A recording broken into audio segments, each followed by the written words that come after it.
I don't know about you guys. I love simulation games. I've told you guys before that like these are my guilty pleasure game. If I have the option of playing something just for me, like not recording anything, not playing it for a video or anything, I love simulation games. Even like whether it's Factorio, whether it's Satisfactory, whether it's something like Frostpunk, like those are the kinds of games. I just turn my brain off. I love them. I suck them up. I love them. I love it. And City Skylines is one that I've also really enjoyed in the past. And City Skylines was interesting because it came at the perfect time. If you guys don't remember, SimCity Revisited. This was an absolute dumpster fire, okay? So SimCity, I don't know, maybe this is a good indicator or a good one. But this was a game that was released in 2013, and it was just a train wreck. It ran terribly. It had always online stuff. It had really small maps. It was buggy and broken. It was just a disaster through and through. And so a lot of people that were really into these types of games got really frustrated because they had been waiting for this game. It seemed like the first next generation city builder that anybody had gotten. So people were really stoked on it, and then it ended up being just absolutely terrible. So we needed a hero. We needed a hero. And that came in the form of Cities Skylines. So this was announced August 19th of 2014 from Paradox. And so this was coming a year after the flop of SimCity, and it fit perfectly. Like it was well done. It answered pretty much every problem people had with SimCity. It did it right. They just casually came in and were like, yeah, EA, suck it. Look at how it's done. And they did an amazing job with it. And the game was really good. And they've added so much DLC, so much content. There's just so much to do here. So much. But as we all know, the mighty fall, the mighty collapse, it happens to us all. Okay. Not all of us, but if you're not careful, it'll collapse. What happened was City Skylines launched to, let's just say, mixed reviews. It launched super broken. It launched with lots of problems. Let's just hear their quick description of it. While the original Cities Skylines practically brought its breed of open-ended city builder back from the dead after SimCity 2013 killed it, Cities Skylines 2 is a sequel that often feels like it took more steps back than it did forward. It's full of exciting and gratifying new mechanics for managing your economy and creating more realistic metropolises, but it also asks you to do a lot of busy work if you don't want the end product to look horrendous on close inspection, and sacrifices some of the user-friendliness of its predecessor to fit in more bells and whistles. I'm not ready to tear it all down, but right now there's an unsightly case of urban blight that's going to take some major technical renovations to clear up. It also runs like hot dog water. That's the other piece. So people were like, okay, this is not great. Not great. Not a fan. Let's take some time. Wait for the expansion. Expansions in DLC will probably make the game way better, right? Right? Wrong. Wrong. They issued their first DLC, Beach Properties, and it's been called a disgrace. City Skylines 2 didn't have a great start last year when it launched in October. The sequel to the best city builder around garnered a mountain of criticism thanks to wonky simulation and significant performance issues. There were a plethora of great ideas buried inside it, but it definitely didn't put its best foot forward. Improvements have been made since then, but this week's launch of the first bit of post-launch DLC, Beach Properties, has riled players up again.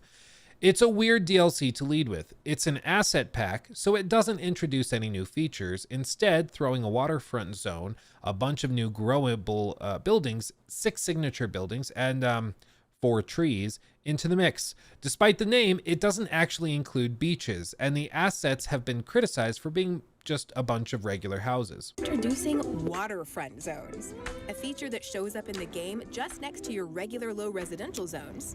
And with this addition, like with the other zoning tools, you simply click or drag to zone your roads and voila, a touch of seaside luxury. I mean, they're just houses. They're just a different kind of house, but it doesn't add beaches. Pleasure.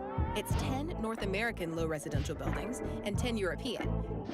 Each of these in 3 different levels, changing structure and look as you level up your zone.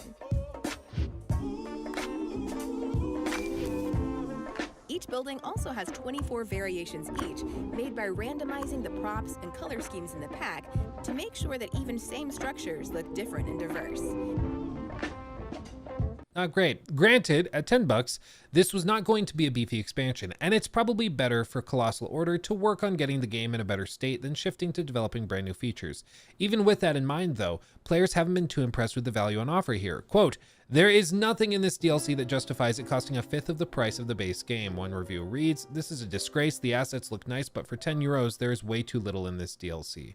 I think the overall impression, though, is that this game is currently in a very much work in progress state, and yet they're charging lots of money for it, and they're issuing paid expansions, and it just makes it feel like, okay, well, so you're just trying to like take advantage of your customers? Is that what we're doing? It's just a bad look. It's a bad look. Now, on the one hand, this kind of reminds me of some of the issues that Starfield ran into shortly after launch, where everybody's like, okay, the game's broken, there's tons of broken quests and stuff, and we have performance issues that we need to take care of. What are the next updates? And they issue a bunch of updates, and it's like, new poses for photo mode.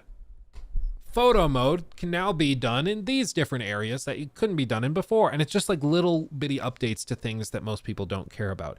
And everybody's like, this is what you're prioritizing. This is your efforts. This is where your efforts are going. And it's like, it's a bad look. It's bad for optics, but these companies typically have people that work on the photo mode. They have people that work on assets and like the DLC stuff.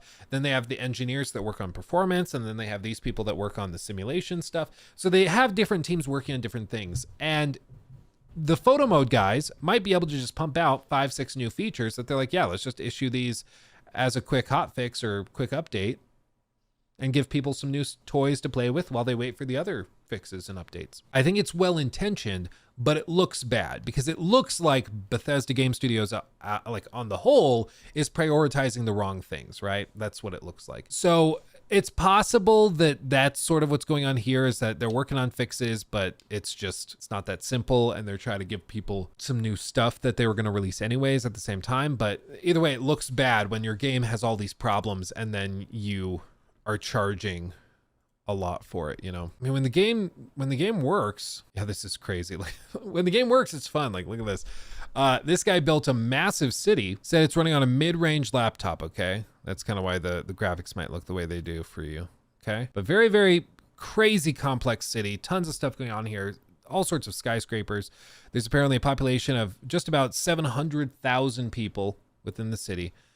And because it simulates all of those people having like places to live and go to work and everything, it's actually doing that simulation. Somebody asked, how's the simulation speed? And he says, oh, super slow. 1 in-game minute is almost 30 real life seconds. That's, for these types of games, that's pretty rough. that's pretty rough, because especially the actual like city has to simulate itself generating revenues and profits for you to be able to spend money to improve things. So it's basically running in like real time. And you've got to just leave your computer running for 6 days till you get enough tax revenue to build a new bridge or something. It's just, the guy has more patience than I do. I'll tell you what. That's crazy. The DLC is the worst rated item on Steam of all time currently. Yeah, I think it's just, again, it's bad optics. Like, I know they can probably say, well, we had this already set and we were going to just release it anyways. So instead of releasing it in 6 months, we just figured we'd release it now, right? Like, they're probably just saying that. They're like, this has no impact on the performance issues or anything, because that's a different team. So the other team is working on that. This team finished this stuff, so we're going to sell it to you and release it. But it's still a bad look. Like, it still just looks bad to sell something to players that's pretty minimal while the rest of your game is having major issues. And in addition to all of that, like, it's also a $10 DLC that's, I don't think, really worth $10. I mean, the thing with these games is once they add in modding tools, I don't really know why the microtransactions are really that necessary, because the mods that people make for these games are crazy and do most, if not all, of the stuff that the paid expansions do just as well, if not better. So I don't know why anybody would be paying $10 for this, but I would guess they release it because somebody's buying it. Somebody's buying it. But I agree, Chad. I mean, it should have been free. He took my thing.